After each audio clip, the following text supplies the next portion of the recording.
What's going on, everyone? This is Ryan with Automatic Comics, and I'm back again with another 5-topic video.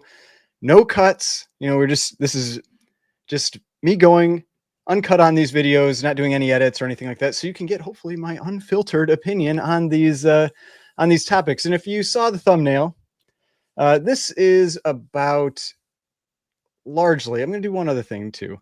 But about largely a post that somebody made about me recently. And I just figured I'd respond to it because I figure if this person has some of these misconceptions about me, then maybe others do as well. Even though I know I'm very unlikely to change anybody's mind. Like a lot of times people have their mind set on how they feel about someone, and that is that. But before we get into that, because like I did in the last video, I had somebody that said that they wanted to see some more of the older comic books. I did add another book to the PC this week, and I thought I would show that one. So look, everything's a little out of focus. I don't know why. It's like it's focusing on the comics in the back instead of me, which I guess maybe that's fine. Maybe that's what you'd rather see. But this is the book that I picked up, and I have been trying to get a copy of this one for a while. I always seem to miss out on it. It's just like the price goes for more than I want, and this one finally went for a price that I was pretty happy with. And this is a crazy cover. If you follow me on Instagram, you may have seen this one already. But this is Clairvoyant. Let's see if we can get it to focus. It's just nothing is focusing here. Clairvoyant number 3. I don't know why. I don't know what's going on here. I am going to try to, let's try to mess with the setting over here a little bit. See if that helps. All right. Is that any better? Any better? I don't know. Not really. I don't know. But whatever. This is Clairvoyant number 3. And this is a Jack Kamen cover. And this to me is just one of, maybe I'll put it back up here. Maybe we'll focus then. I don't know what's going on here with this camera. But one of the craziest covers, in my opinion, of the Golden Age. You've got this bride on the cover, and it may be tough to see because everything is not focusing. But you've got the husband in the back here that's been shot. Looks like he's dead. They're about to leave their wedding. And you've got the driver is pistol whipping her on the front to kidnap her. And you can't read it probably because, again, it is blurry, but it says the case of the kidnapped bride. So basically she's getting kidnapped. But man, just one of the wildest covers out there that I've seen for the Golden Age. I remember the first time I saw this one, I was just like, what is that? There's another cover where this guy that's done by LB Cole, where this guy's getting smacked in the face with a fish. Like, to me, that is on a similar level of ridiculousness and, just kind of craziness of a cover. Definitely on a different level. Like, this one is pretty violent. That one's just really funny. But just pistol whipping a bride on the cover of a comic. I mean, they decided this is what's going to sell this comic to these kids. Clairvoyant number 3 is this Jack Kamen cover with this woman getting pistol whipped. But this is a new edition of the PC, a 7.0 off-white to white pages. Really, really nice presenting copy, and very happy with it. So there's a new book. All right. Now on to the rest of the show. So this was a post that somebody made about me on Reddit, and I think I've written down the different areas that they were criticizing me on, and I figured I would just respond to some of them. The first thing, just so people can understand, it's kind of funny. Like, I've had some people ask me this, like, man, why do you put out these videos when you have to deal with this type of garbage? And it does make you wonder every once in a while. And that's crossed my mind occasionally. Like, every once in a while you'll see, I haven't put out a video for a little while. There was maybe, I don't know, a year ago, there's a month period where I was just I don't know if I want to do this. And it's just because you deal with this kind of garbage where you generally feel like you're trying to put out content that is, helpful or entertaining or whatever. And you get some people that either take things super seriously or get real angry. And I remember I had this one time early on in the channel that this guy sent me multiple very aggressive, almost to the level of threatening emails. And I was like, what is this? He was just angry that I was showing expensive comic books. He said basically, it's oh, you should be giving that money away, and threatening stuff, and it just it freaked me out a bit. So that's the kind of garbage that we sometimes deal with. And I don't know. I don't know why people have this, thought that they have to do that. But one of the things that always comes to mind with that is I remember Gem Mint. If you ever watch Gem Mint Collectibles, I remember he made a video a few years ago where he just went over all the negative stuff people were saying to him. And he's like, if you don't have people saying negative stuff about you, then, you haven't reached that point where people are taking you seriously enough yet. And so I guess that's the positive. You've got people are paying attention, and so you're just going to get those people that are negative. So it's unfortunate. I don't like seeing the negative comments, but that's what it is. Part of the internet. All right. So the second one, this actually, I think, like his first comment. This is about deleting comments. And this is so ridiculous that I made a video about this maybe 2 or 3 years ago, because basically he's criticizing me, saying that whenever somebody disagrees with me on the channel or whatever, like, I delete their comments. I'll tell you right now, I do not.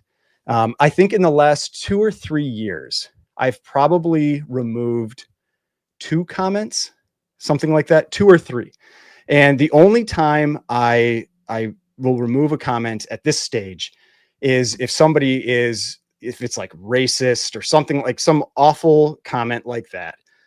Or they're starting to get really, really aggressive. And I'm not even going to just remove their comment. I will just block them from being able to make comments, because I mean, at some point it's just like, I don't need to just like accept this abuse from people.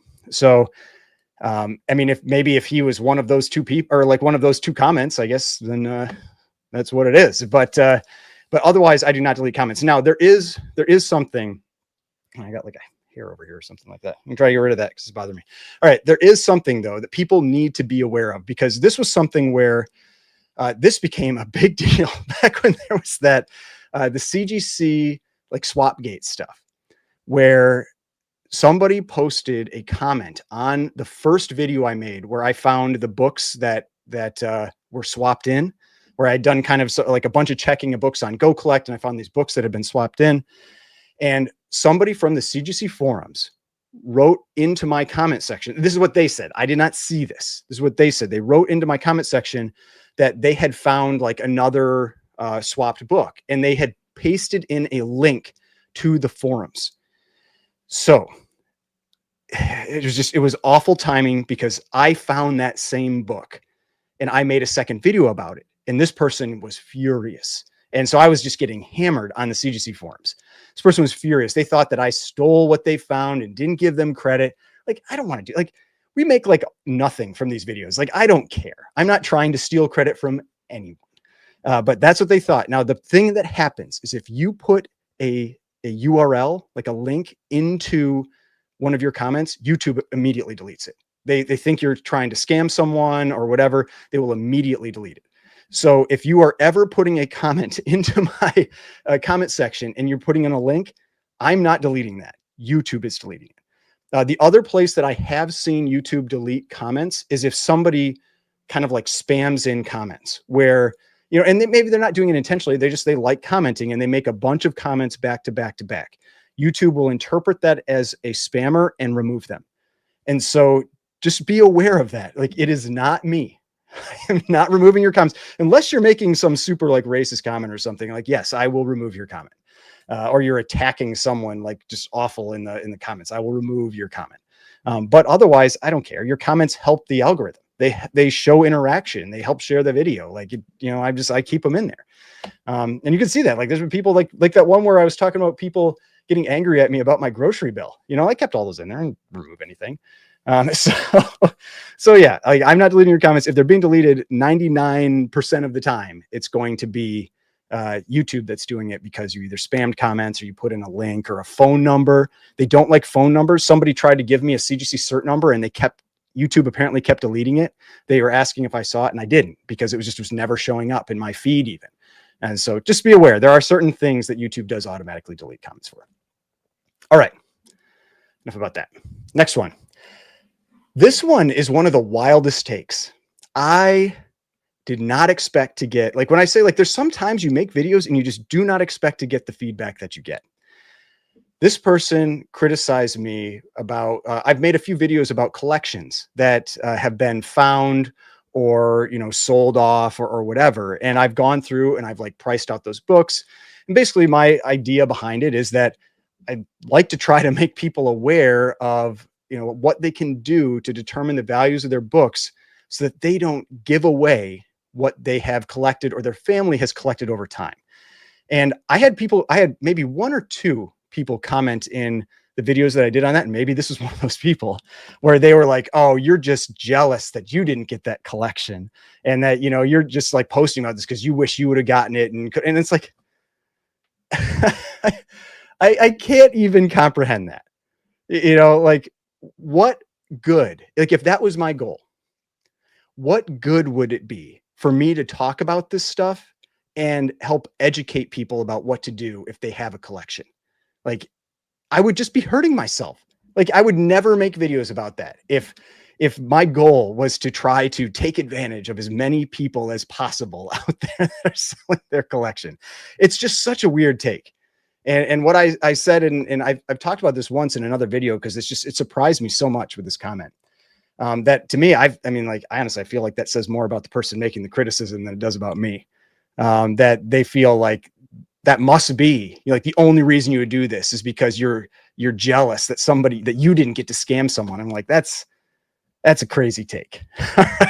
Like, that is not the case. I like making those videos because I've talked about it. Like, I legitimately feel for the people who are those original owners that I feel like got taken advantage of.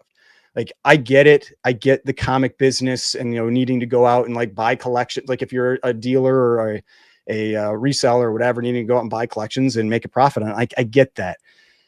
But to me, like, and everybody has their own line, right? Like their own line of what's acceptable. And it's like, this is just my line.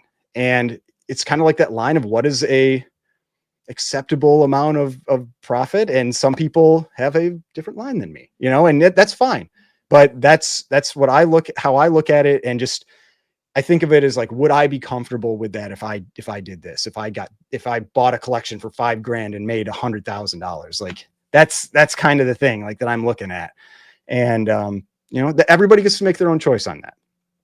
But no, I am not making those videos because I'm jealous of not being able to purchase that collection. I am legitimately trying to inform people about this stuff, because I think that it is, I mean, I just feel bad that, like, say somebody's grandparents or whatever parents saved this stuff for 80 years, 70 years, and then they just give it away. You know, it's unfortunate, and I don't like to see it.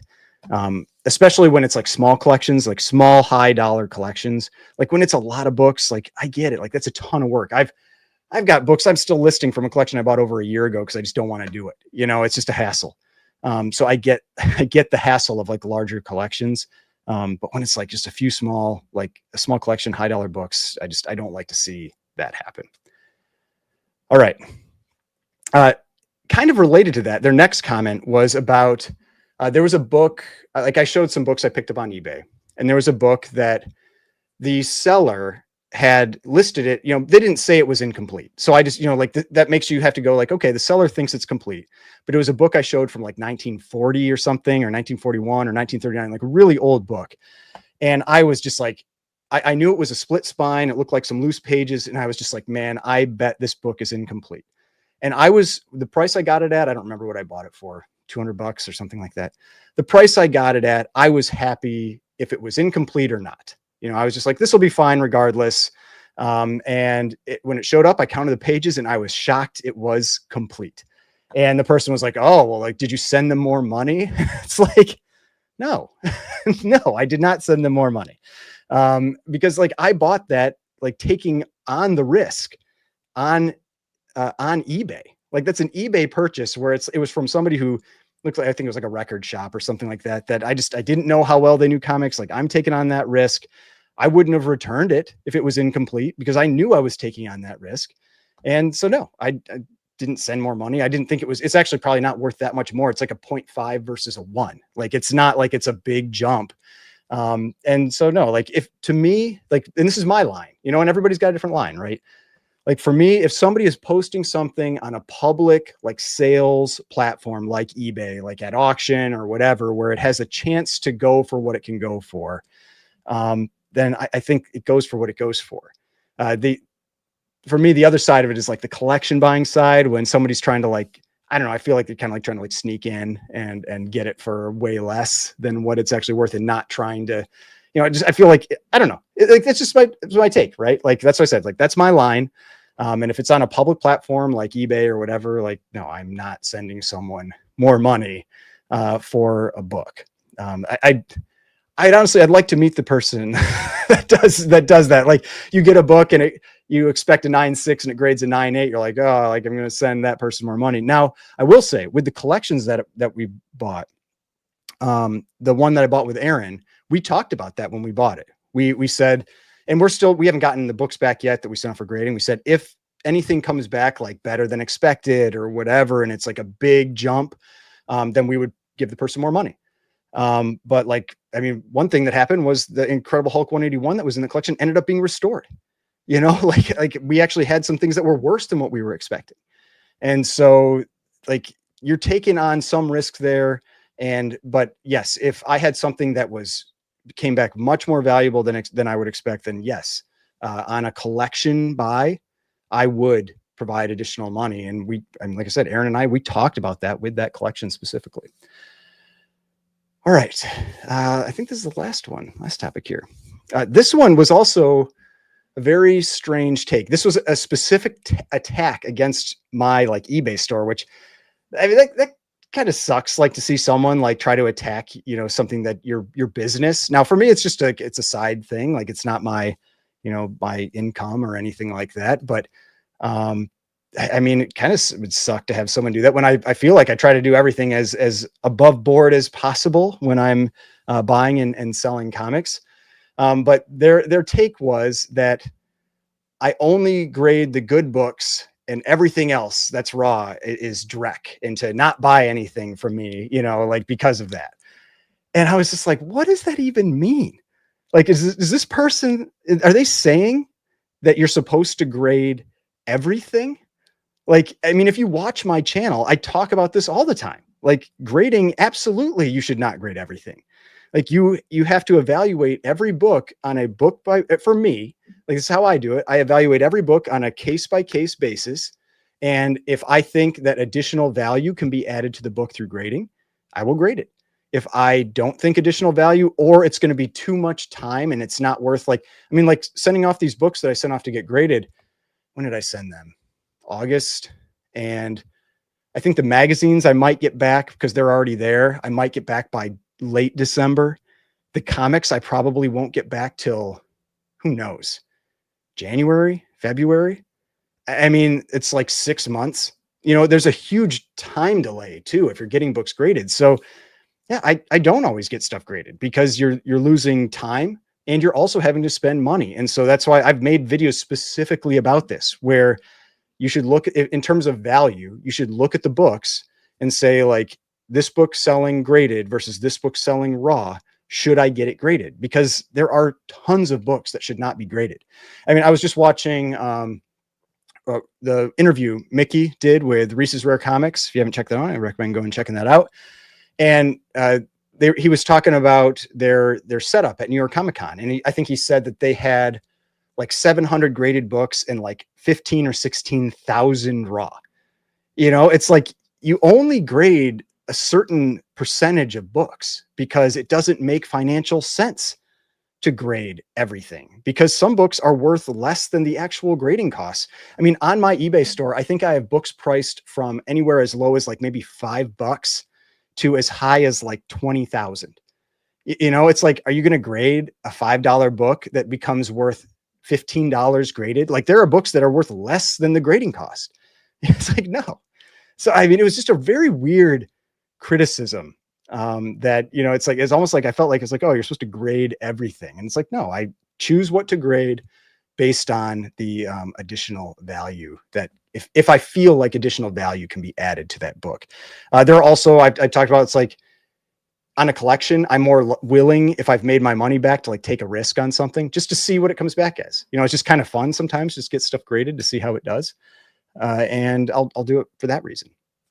Also, for me, if I have like PC stuff, like if I bought a book raw that I'm thinking of adding to my PC, I will almost always get it graded. I just tend to prefer to have graded books in my PC. I think all my PC books now are graded.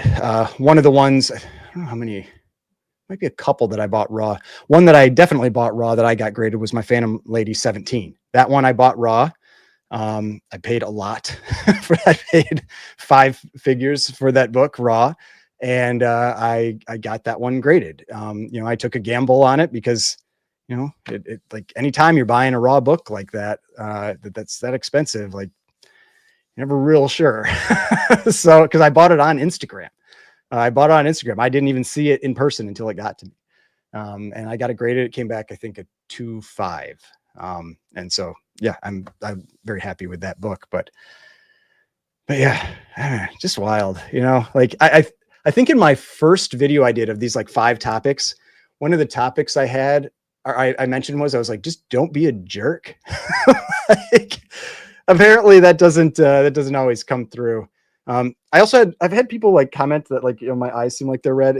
I'm always filming these late at night, and I wear contacts, and so it's usually I've had my contacts in for like 15 or 16 hours or something, and they're irritated by the time I get around to filming these. And you got this big ring light like blasting you in the face to it's blinding you while you're filming this stuff. So yeah, it's not like a health thing or anything like that. I just yeah, it's contacts. But all right, that's everything.